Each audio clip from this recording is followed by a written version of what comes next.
है। एक बहुत महत्वपूर्ण जानकारी, जापान देश के जो वैज्ञानिकों ने खोजी थी, कियो यूनिवर्सिटी है जापान में। कौन सी यूनिवर्सिटी है? कियो। इसने ये खोजा था कि सेकंड लार्जेस्ट ब्लैक होल ऐसा एरिया होता है जिसका आकर्षण बल इतना अधिक होता है कि प्रकाश भी उसमें से वापस लौट नहीं पाता है। भाई इस समय तो देखोगे जो जिसकी डेंसिटी, जिसका घनत्व जितना ज्यादा होगा उतना ही ज्यादा उसका आकर्षण बल भी होगा। सूरज का घनत्व ज्यादा है, धरती को और जितने अन्य ग्रह हैं उनको अपनी तरफ खींचे हुए है ना, पकड़े हुए है। लेकिन ऐसे भी स्थान है जहां पर ब्लैक होल है, और ब्लैक होल का आकर्षण बल इतना ज्यादा होता है कि लाइट भी जो है उसमें से जाकर के निकल नहीं पाती, प्रकाश वो भी उसमें से बाहर नहीं निकल पाता है। और इतने विशालकाय हैं, ये जो ब्लैक होल खोजा गया है, दूसरा सबसे बड़ा ब्लैक होल, ये 1 लाख गुना सूरज से भी बड़ा है और गैलेक्सी के बीचों बीच में है। जो अपनी गैलेक्सी है मंदाकिनी है, क्योंकि सूरज जो है वो भी घूम रहा है ना गैलेक्सी के चारों तरफ, तो गैलेक्सी के बीचों बीच में है ये। और सूरज से कितने गुना बड़ा है ये ब्लैक होल? 1 लाख गुना। मतलब 1 लाख सूरज उसके अंदर समा जाए तब भी उसका पेट नहीं भरेगा। देखिए, जानते हैं हम लोग कि जो सैटेलाइट है ये आखिर पहुंचते कैसे होंगे? भाई जाहिर सी बात है, अगर हम एक पत्थर भी फेंकते हैं तो पत्थर लौट के आके जमीन पे गिर जाता है ना? तो और गिरता है कितनी स्पीड से?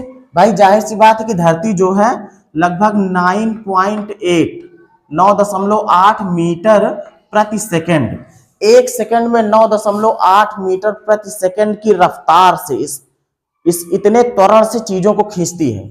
1 सेकंड में कितना खींच लेगी? 9.8 मीटर। अभी ये हमारी छत ज्यादा से ज्यादा कितनी होगी? बहुत ज्यादा 1 2 3 बस 4 मीटर होगी। कितनी होगी? 4 मीटर। मतलब अगर लगभग 10 मीटर ऊंचाई पे आप हो तो ऊपर से नीचे गिरने में आपको सिर्फ 1 सेकंड लगेगा। कितना लगेगा? 1 सेकंड।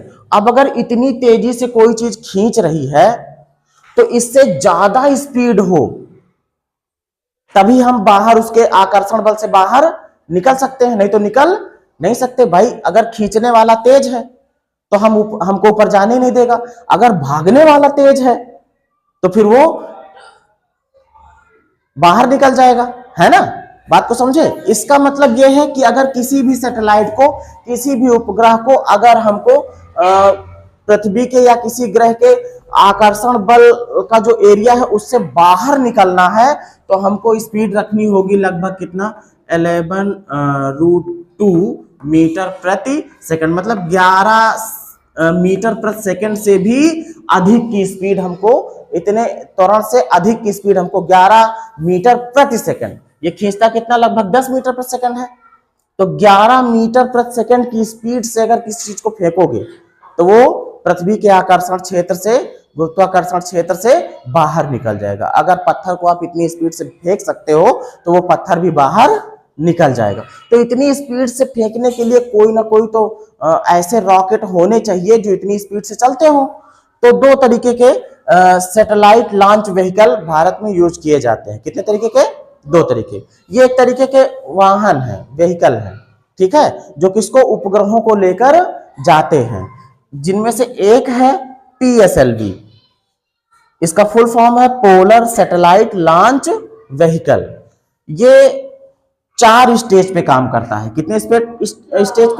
4 स्टेज पे, 4 चरण पे ये काम करता है। इसमें जो 2 तरीके के ईंधन यूज किए जाते हैं, एक ठोस ईंधन, मोटर भी जो होगी ठोस ईंधन को जलाने वाली अलग होगी, और लिक्विड ईंधन मतलब तरल ईंधन को जलाने वाली अलग मोटर होगी। तो पहले और तीसरे चरण में जो है इसमें ठोस ईंधन का इस्तेमाल होता है, दूसरे और चौथे चरण में तरल ईंधन का इस्तेमाल होता है। तो 4 चरण में से कौन कौन सा? भाई 4 चरण का मतलब ये हो गया कि पहले चरण में जो इंजन काम करेगा वो ठोस ईंधन को जलाकर तेज रफ्तार लेकर के जाएगा। फिर उसके बाद दूसरा चरण जब शुरू होगा तो उस समय जो लिक्विड ईंधन होगा, तरल जैसे पेट्रोल होता है इस तरीके वाला लिक्विड ईंधन जो होगा, उसको जलाने वाला इंजन होगा, उसको चलाने वाली मोटर होगी, वो फिर लेकर जाएगी। फिर उसके बाद फिर थोड़ा उसकी स्पीड स्लो पड़ेगी तो फिर से जो है कौन सा? ठोस ईंधन को जलाने वाली मोटर फिर काम करेगी। फिर वो और तेज स्पीड देगी, फिर उसके बाद फिर कौन सा चौथे स्टेज पे फिर तरल ईंधन को जलाने वाली मोटर होगी, वो काम करेगी। तो 4 स्टेज पे ये काम करता है। और ये जो पीएसएलवी है, ये एक ग्रह से दूसरे ग्रह तक जाने के लिए यूज किया जाता है, ठीक है। और ये जो है दूसरे नंबर पे जीएसएलवी, इसको कहते हैं जियो स्टेशनरी सैटेलाइट लॉन्च व्हीकल। ये जो जियो स्टेशनरी सैटेलाइट लॉन्च व्हीकल है, इसका उपयोग जो है वो दूसरे ग्रहों पर भेजने के लिए नहीं किया जाता है, ठीक है। इसकी जो इफिशियंसी है वो मात्र 80% की है। मतलब ये जो ईंधन जलाती है तो 100% काम तो कोई इंजन नहीं देता है, ये जो है 80% तक काम करता है, बल्कि ये जो है 95% तक जो है इसकी इफिशियंसी है। तो इसीलिए इसको दूर तक भेजने के लिए इस वाले का इस्तेमाल किया जाता है। ये 4 चरणों में काम करता है, जबकि ये कितने चरणों में काम करता है? 3 स्टेज में। कितने स्टेज में? ये 3 स्टेज में ही काम करता है।